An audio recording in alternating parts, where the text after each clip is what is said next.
Hi guys, I hope you're all doing well. Today I'm going to talk to you about Rebel Belle by Rachel Hawkins. And this first part is going to be non-spoilery, but then the rest of the bits are going to be totally spoilery.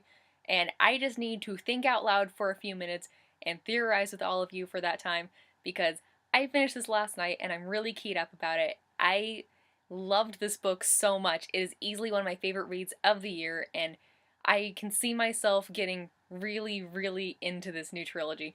This is the first book in a new trilogy. Well, okay, it's not new anymore. I mean, the second book isn't going to come out until this April 7th or 8th, which I've already pre-ordered after finishing this. But yeah, it's about a year old already, but I'm still counting this as a new trilogy because it's still in its first book. Anyway, Rebel Belle is a young adult urban fantasy romantic comedy. Wow, that's a mouthful. Following high schooler Harper Price. She is on the shortlist for valedictorian. She's about to be crowned homecoming queen. She is in charge of all these volunteer groups. She's about to do cotillion. She's head cheerleader. This girl is on top of her business. She's in charge of this high school, and what I loved about her character so much is that she is unabashedly a girly girl and a southern belle, but at the same time she carries herself very confidently and she doesn't take things from other people. And I loved her so much. Think an updated Buffy the Vampire Slayer, or like Elle Woods from Legally Blonde but with a sword. Like, she's very, very girly, but she kicks all kinds of butt. So the story is set in Pine Grove, Alabama, where Harper is awaiting her homecoming coronation. So she's in the school bathroom reapplying her lip gloss when the school janitor comes bursting in a panic, and he locks the door behind him, trapping him in the bathroom with Harper, and she's appropriately freaked out about the situation. She's like, oh my god, is he gonna kill me or something? When she realizes he's already dying. Like, he's bleeding really profusely through a giant sword gash in his abdomen, and then things happen and he's dying in her arms, and he has to pass on his powers as a paladin, this mystical race of warrior that is charged with protecting a certain someone that's currently residing in Pine Grove. And when he does this, he gives Harper his hundreds and hundreds of years, these generations worth of fighting experience and instincts and super strength, and then suddenly she has to fight a magical assassin in the bathroom, and I love how she reacts to this whole situation. Like, she doesn't take it on gracefully. She's like, oh my god, what's happening? She has like a total meltdown after all is said and done. And, like, I like that she doesn't just like nod her head and go, huh, okay, magic, cool, there was some death there. Like, no, she really freaks out. Like, she's crying and she vomits a little bit, and she's like, I like that she freaks out so much because we see so much of it in YA novels where it's like they too easily accept these weird circumstances. Like, if we're being honest, I don't think anybody, like, our age would react very well. Like, that would be so terrifying, but it was so hilarious to read it, and it really made me feel for Harper. So the whole rest of this novel is Harper having to figure out who she's supposed to be protecting, why this is all happening, and who she's fighting, while still trying to maintain her perfect life, which all turns out to be way trickier than she originally thought it might be. This novel was so much fun. The narrative was very lighthearted and casual, despite the story itself being so action-packed and fast-paced. There were a ton of great fight scenes in this book. I really wasn't expecting the story to be so exciting and suspenseful, but it was the humor that made this story for me. Harper had so many great one-liners and awkward excuses for her friends and family almost catching her doing paladin stuff. It was just such a funny book. Like, it never hesitated to crack a joke even when there was like a life or death situation going on, and it never felt out of place. This book had me in full-on giggle fits. I just love how it balanced that heart-wrenching angst and suspense sometimes with that really great universal humor. The whole paladin lore and history that we're given was so interesting. I liked that this book established like solid rules and logic behind the magic and more fantastical elements of this book. The story never felt like it was just making it up as it goes along, which is usually my biggest turnoff with fantasy novels. I like that this had a very clear and definite endgame in mind from start to finish.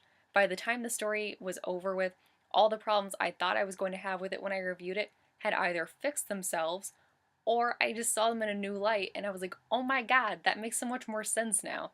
If you haven't guessed it by now, I'm giving Rebel Belle by Rachel Hawkins a 5 out of 5 stars. I didn't have a single substantial problem with it. It was just that good. And now time for the spoilers. Blythe was a cool villain. She's described as very childlike and kind of unhinged, and then she's like laughing maniacally in the cotillion when she's finally kind of won, and that was truly terrifying. I'm like staring at the pages horrified, and she's an evil genius. I definitely called it about the spiked punch, but I thought it was going to be something like David falls into a stupor and it was going to like trigger the ritual in him. But no, it was all a diversion to keep Harper and Sailor busy while she was locked in the room with him. She was part of the cotillion ensemble group. That was so. I didn't see that coming, and as soon as Harper had that realization that she was one of the girls in that room and she had just shoved David at Blythe, I'm like, oh my god, like, I'm also excited to meet the E4s. I want to see who Blythe answers to.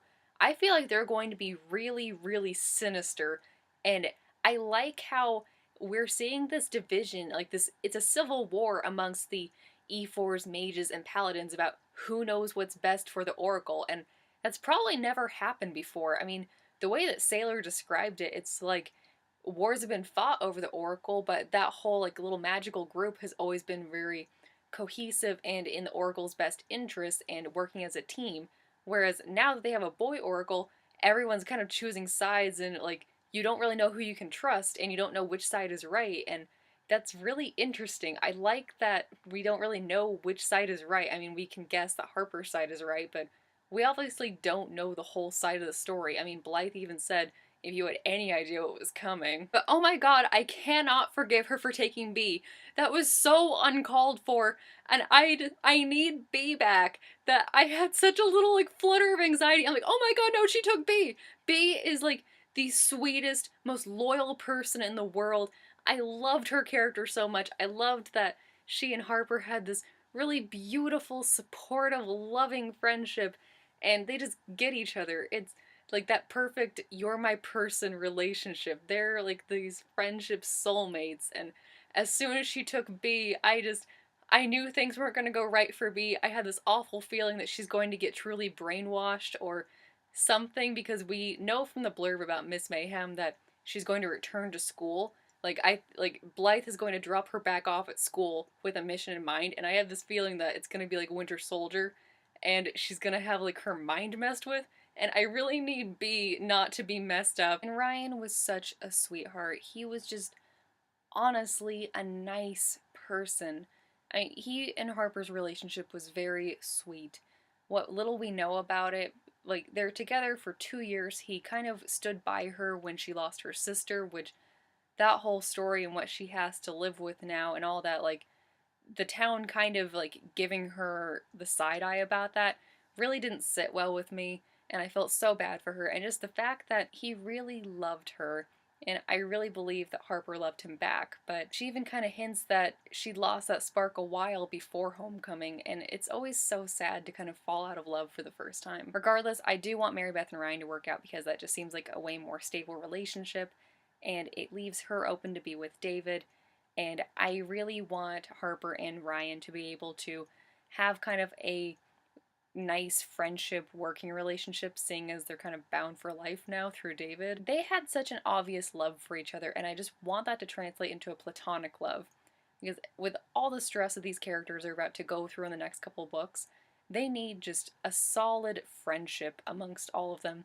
And I kind of wish that the Harper-David relationship had maybe come about in the second book, and the first book had been devoted to her ending it with Ryan and then kind of figuring out her feelings and like friendship with David and just establishing that. Harper and David were such a slow burn. As soon as they snarked at each other that first night at homecoming, I shipped them immediately. I'm like, you know, I love you, Ryan, but David is gonna be the end game here. He was just such a great character. I instantly loved him, except that whole thing with the article, I really hated him and I wanted her to be able to smack him, but just Harper and David's whole relationship, how they have hated each other their entire lives and just been like on equal ground together. I love a hate turn to love relationship when it's done well, and this one was done very well because they really didn't know almost anything about each other, just that they vaguely annoyed each other and were both very competitive, so that's always fun. Like how they would drop their spelling bee words into conversations just to like get at each other. Like Yeah, I beat you in 6th grade in the spelling bee, what up? And I really enjoyed reading them getting to know each other and just start to care about each other and become friends first. And again, like I said, I wish that the whole first book had been devoted to like their blooming friendship and getting to know each other before a relationship or a kiss happened in the second book. But I'm okay with this too because their relationship, I like that they're hesitant at the end of the book. Like they had that whole we might die kiss, but then afterwards when things have kind of calmed down and Harper and David are like, do we want to do this? Does this make sense? Was it just the heat of the moment? And I like that they weren't like just about to jump into it and like defy logic like that because they did just spend the first 17 years of their lives profusely hating each other and suddenly they're going to try and date seriously. Anyway, my predictions for the rest of the series are I know for a fact that we're going to get some David, Ryan, Harper awkwardness on the team. I mean, it's all a new relationship and a fresh breakup and just they're teenagers. What do we really expect? So maybe a little love triangle drama. I don't love that, but so far it's been written well and okay, well, I'll just see how it goes. We're definitely going to Greece. I don't see that not happening with how like not like a big deal that Sailor made of it, but it would be so stupid if we didn't go to Greece and like to the Oracle Temple. I feel like that's when we're going to meet the E4s. Like that'll be a third book endgame kind of thing. That whole prophecy with how Harper would have to kill David. I really want to believe that she will end up having to kill him, or like maybe she ends up choosing to kill herself or something. Okay, so there was a little bit of like a hint, I think, a little bit of foreshadowing when Blythe kind of said, "Oh yeah, I'm working on reanimation or like bringing back the dead or healing people." Because mages can't usually do that. I'm just calling it now. Harper is going to have to kill David at some point in the third book, and then David is going to be brought back to life by Ryan, who's going to become like a really badass mage, and yeah, that's what I need to happen. B is going to be like Bucky. I'm making my peace with that. B is going to be really hecked up from whatever Blythe has done to her between books, and I might cry a little bit. Anyway, thanks so much for sticking around and listening to that super long ramble, and I guess I'll see you guys next time. Bye!